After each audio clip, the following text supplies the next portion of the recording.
Nothing screams 1990s like pro wrestling and theme parks. But did you know they're actually far more in sync than you'd ever expect? From MGM Studios to Universal Florida and beyond, today we witness the clash of two titans in the entertainment industry.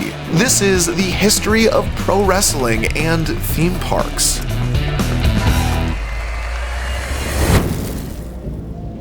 Let's take it back to the year 1985.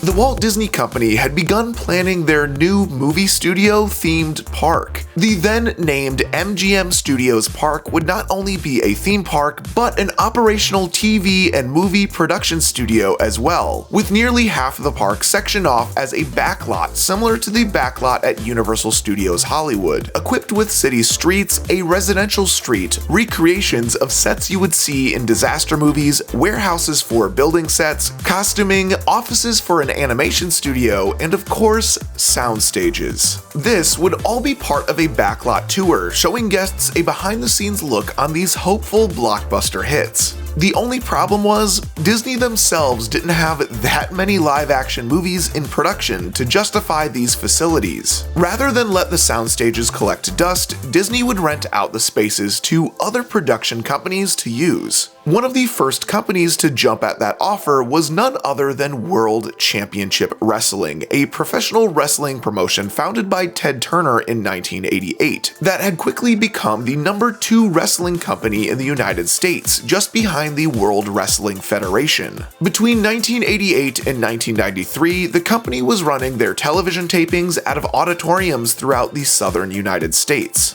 In '93, WCW would hire a new executive producer, Eric Bischoff, whose first agenda was to get away from the dimly lit smoky auditoriums and into the modern era. The decision was made to move WCW Worldwide, WCW Pro, and WCW Saturday Night to the sound stages at Disney's MGM Studios in Orlando. These sound stages were located in the building that houses Toy Story Mania today. The entrance was located on the other side, where now you could find the Incredibles area.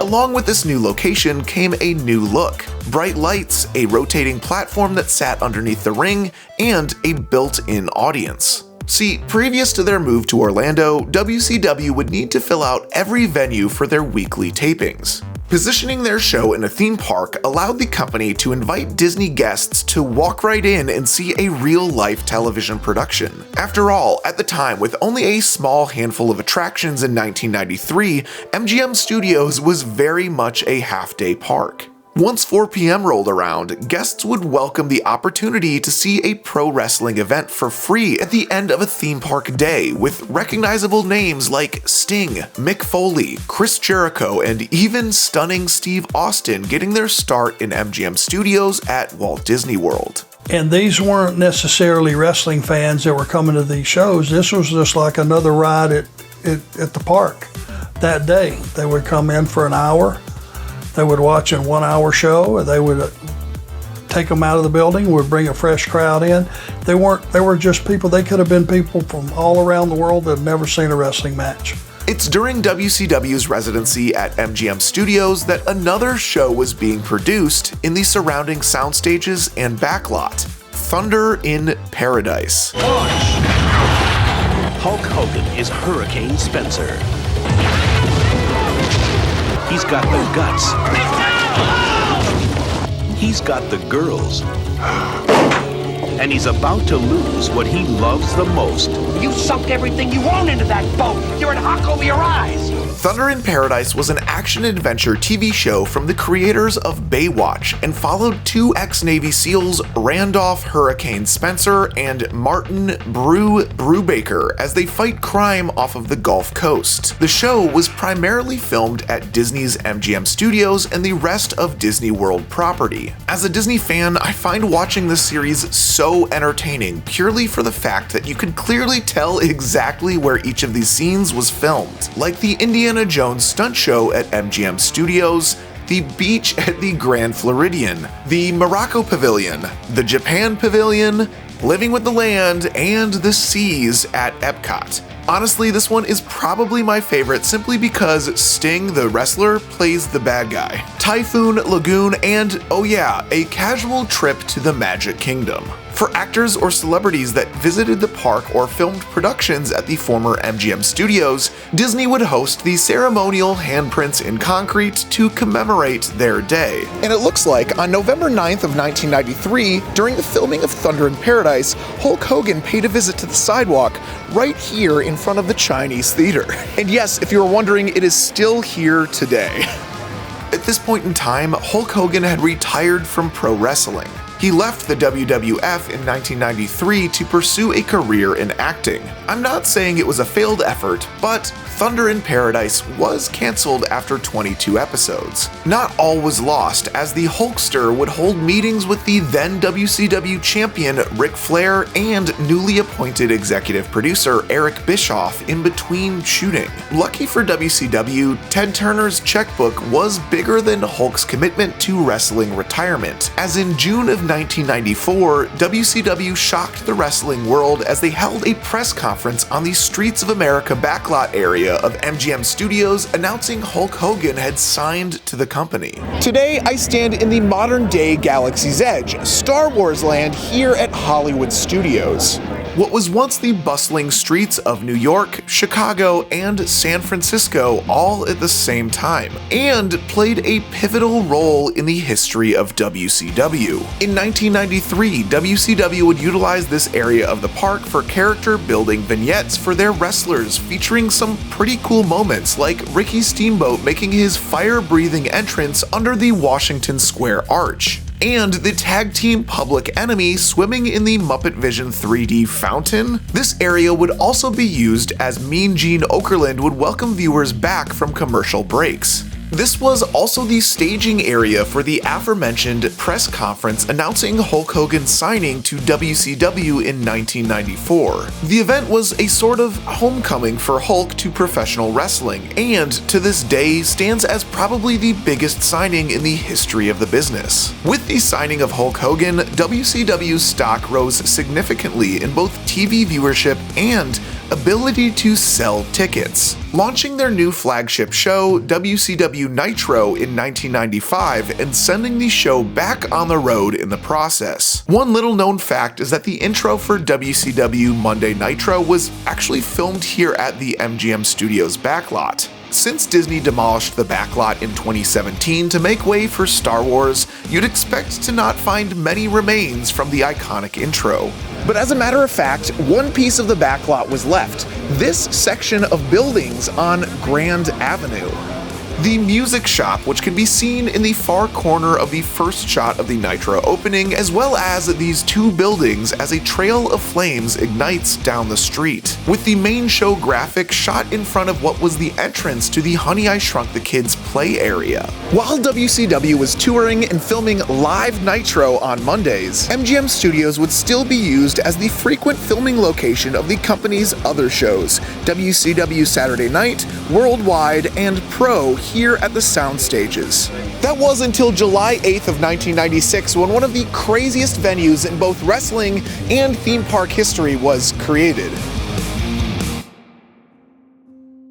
In 1996, the Summer Olympics were hosted in Atlanta, Georgia. This would become a problem for WCW because their Atlanta-based production company, Turner Broadcasting, would be booked for 5 weeks covering the Olympic Games. This put WCW in sort of a pickle, more specifically their live program Monday Nitro. Nitro was aired live on TNT, while the WWF's Monday Night Raw was for the most part pre-taped on the USA Network. This gave WCW the edge in the Monday Night Wars, as the anything could happen on live TV mindset was ever present in the 90s Attitude Era of wrestling. Eric Bischoff would do anything in his power to keep Nitro live each week, and since WCW already had local Orlando production teams in place at MGM Studios for their other shows, why not host Nitro from the park? But this time, they aimed to go big. bringing the ring outside of the soundstage and dropping it right in front of MGM Studios.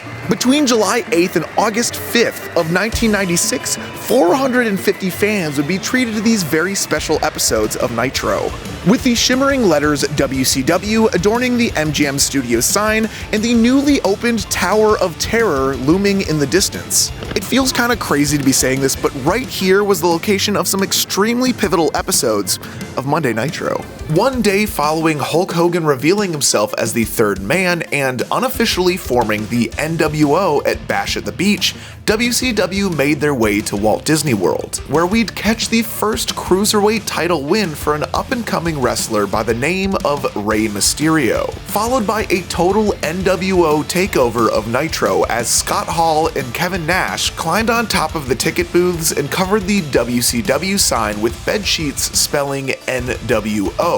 Oh, and probably one of the biggest heel promos in wrestling history, as the ring filled with trash thrown by fans ringside. Week 4 saw a backstage beatdown from the NWO, with Rey Mysterio being thrown headfirst into the side of a trailer as if he was the world's largest throwing dart. A clip that to this day still gets played on repeat during any WWE programming about the Monday Night Wars. I think it's very important to mention once again that this was still very much a theme park crowd. Not in a bad way. Who doesn't love a family with matching Winnie the Pooh shirts booing the hell out of Hulk Hogan? Or this dude trying to get himself over with his genie puppet. I mean, at least the energy was there. I would love to say these live episodes of Nitro at MGM Studios went without a hitch, but that would be far from the truth. First, the nightly 9 p.m. fireworks show at the park still went on as scheduled during these tapings, causing hour 2 of the program to be interrupted each episode. It did make for a great visual during entrances and coming out of commercial breaks, but the 10 to 15 minute fireworks show continued throughout matches, becoming more of a distraction to an already hectic setting. Oh, and one more thing. These episodes got WCW banned from Disney World. Allegedly. In a recent interview with the WWE Vault, NWO founding member Kevin Nash stated that the Week 4 backstage beatdown was so concerning that it caused some Orlando area fans watching on TV to dial 911. Sounds far-fetched, but my jaw dropped when, after returning from commercial break, an actual fire truck and ambulance from Disney's Reedy Creek Services showed up backstage. Whether this was a planned stunt or not, I can see why Disney wouldn't want their emergency vehicles being used in a scripted angle for TV. This is something that has happened before in the reality era of pro wrestling, so I wouldn't doubt it to be true. And for what it's worth, WCW would continue their soundstage tapings after Nitro went back out on the road, but shortly thereafter, the company left MGM Studios and began filming their pre-taped programming at a rival Orlando theme park, Universal Studios. Universal Studios Florida, to a wrestling fan, is known as the spiritual home to TNA Wrestling, or otherwise known as Total Non-Stop Action. But what many aren't aware of is that six professional wrestling companies used Universal Studios for their television shows, including some that you wouldn't expect. The first being IWF, the International Wrestling Federation. From 1991 to 1993, the IWF filmed their shortly syndicated show from the sound stages. But my fascination with the IWF was purely from the theme park nature of this show. IWF's deal with Universal not only included the use of the park's sound stages, but also the rest of the park, creating a bizarre scenario where wrestling promos would be shot on the stage for Beetlejuice's Graveyard Review, or in front of the Psycho House that they used to have at the park. Being filmed in a theme park wasn't something they were trying to hide either, with a Universal Studios Florida branded ring skirt and surprise appearances from Universal Park's characters like Beetlejuice and Popeye. I wish I could say there were some big wrestling names in IWF, but there really wasn't any other than a young Rob Van Dam and Billy Gunn. After closing in 1993, it would be another 3 years before wrestling would return to Universal Florida. This time, it was with WCW. After they left Disney's MGM Studios, WCW would move their non-live television programming here to Universal. This was actually the location of the first matches of one Bill Goldberg, who was fresh off of his training from the WCW power plant. As you would assume, it didn't take long for this rising star to be promoted to the main roster and debut on Nitro. WCW would end their stint at Universal Florida in 1998. 2 years later, in 2000, the WWF would make their lone TV appearance at the park in a SmackDown segment featuring Mick Foley's Mankind character as well as Mideon, pretending to be Mankind.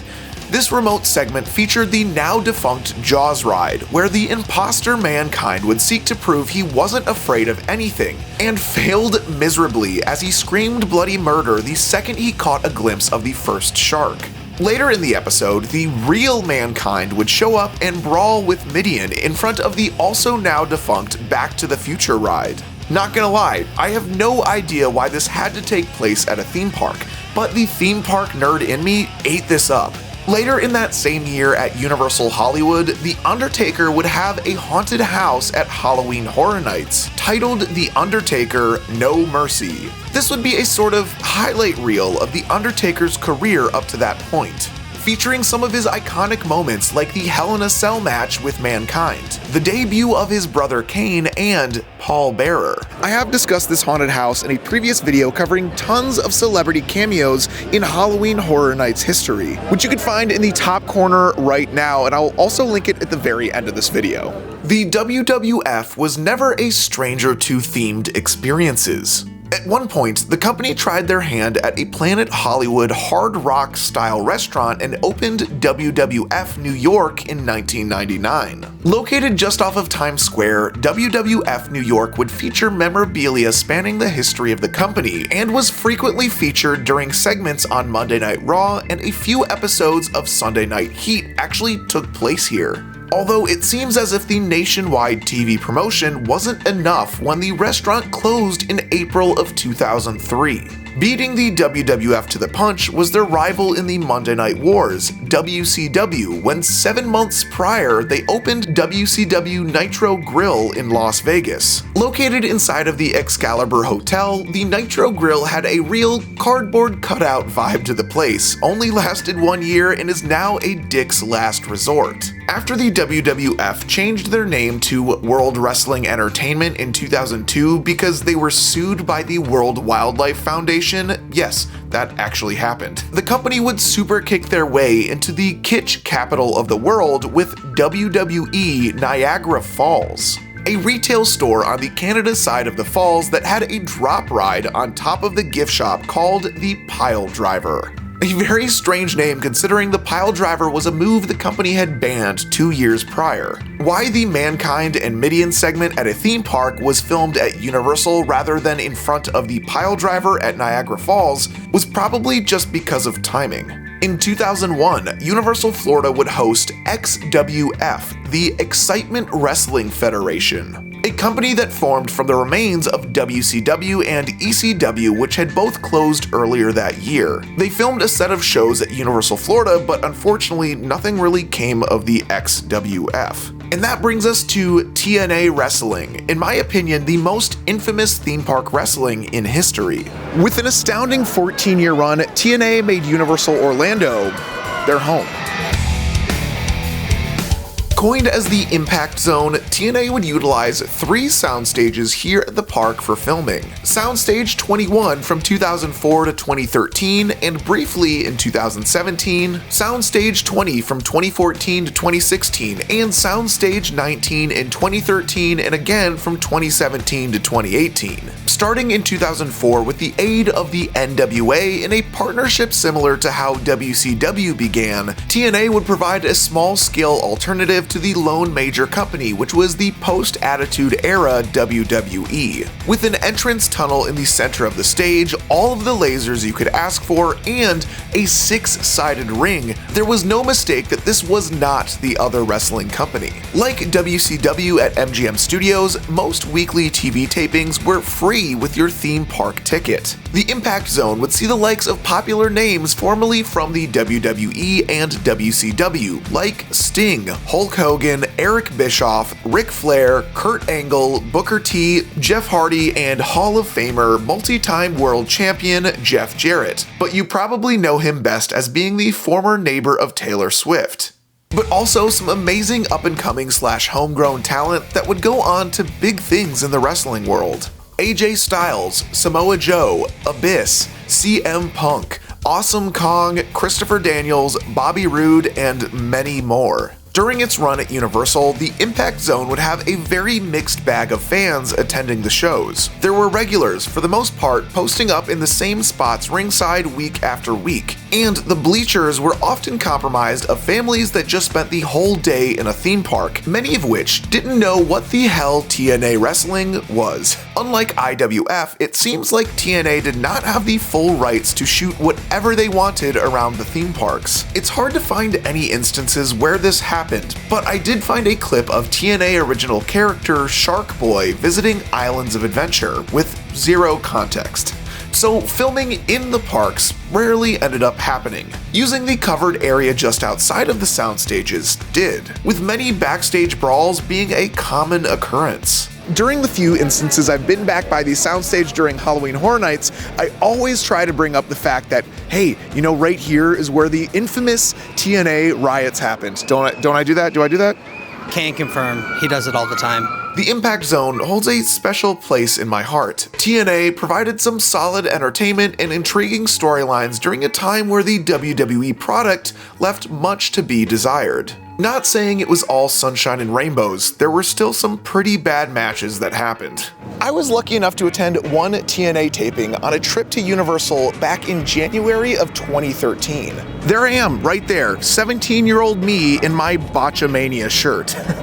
Fast forward a few years, TNA was not what it once was. With viewership down and soundstage costs rising, TNA would leave Universal and host most of their shows from smaller-sized venues all around North America. In 2021, a new wrestling company, AEW, began filming their YouTube-exclusive show, AEW Dark, in Soundstage 19. This was very much a developmental show. Tapings often lasted over 4.5 hours, which was a lot of wrestling, even for me. 2 years later, Ring of Honor, now owned by AEW, also used Soundstage 19 from February until June of 2023. I also had a great time here, even if I didn't make it all the way to the 4-hour mark. With over 30 years of wrestling history here in Orlando, I could almost guarantee that this won't be the end. There have been talks for years on the WWE building a physical Hall of Fame, with Orlando being a likely location. And it was all but confirmed back in 2017 when the plans for a WWE theme park were leaked. It's in 2017 when Forek, a company that helps design theme parks and attractions, released concept art that they had created for the WWE. This indoor theme park would feature multiple flat rides, a possible return of the pile driver drop ride, and a coaster called the Road to WrestleMania. Of course, the implication would be that this park would also be the location of the WWE Hall of Fame, with Orlando, Florida being the frontrunner once again for the location. Why did this never happen? I don't know. After living in Orlando and being a part of this sort of theme park community, it's clear that the connection between pro wrestling and theme parks is there. I mean, heck, you clicked on this video, so you probably fall within that category too. Just so I know you made it all the way to the end of this video, let me know in the comments, would you like to see a wrestling-related theme park? A simple yes or no in all caps will do, or give me a fun wrestling-themed ride gimmick, whatever works. But it's really the only way I know you are a real one and made it all the way to the end. Shout out to Roosevelt for hooking me up with the killer threads I'm wearing throughout this entire video. If you've been wanting to check them out, right now I've got a 15% off discount for first-time buyers through the link in the description of this video. This video has been a passion project of mine that I've been wanting to do for at least the past year and a half or so, and it wouldn't have been possible without the support of my amazing pity viewers over on Patreon. I couldn't have done it without you. Thank you guys so much. For more theme park history videos, you can check out this one right here. Oh, or this one. This one's my absolute favorite. As always, I am Ryan. This has been For the Love of Theme Parks, and I will see you all real soon. Bye.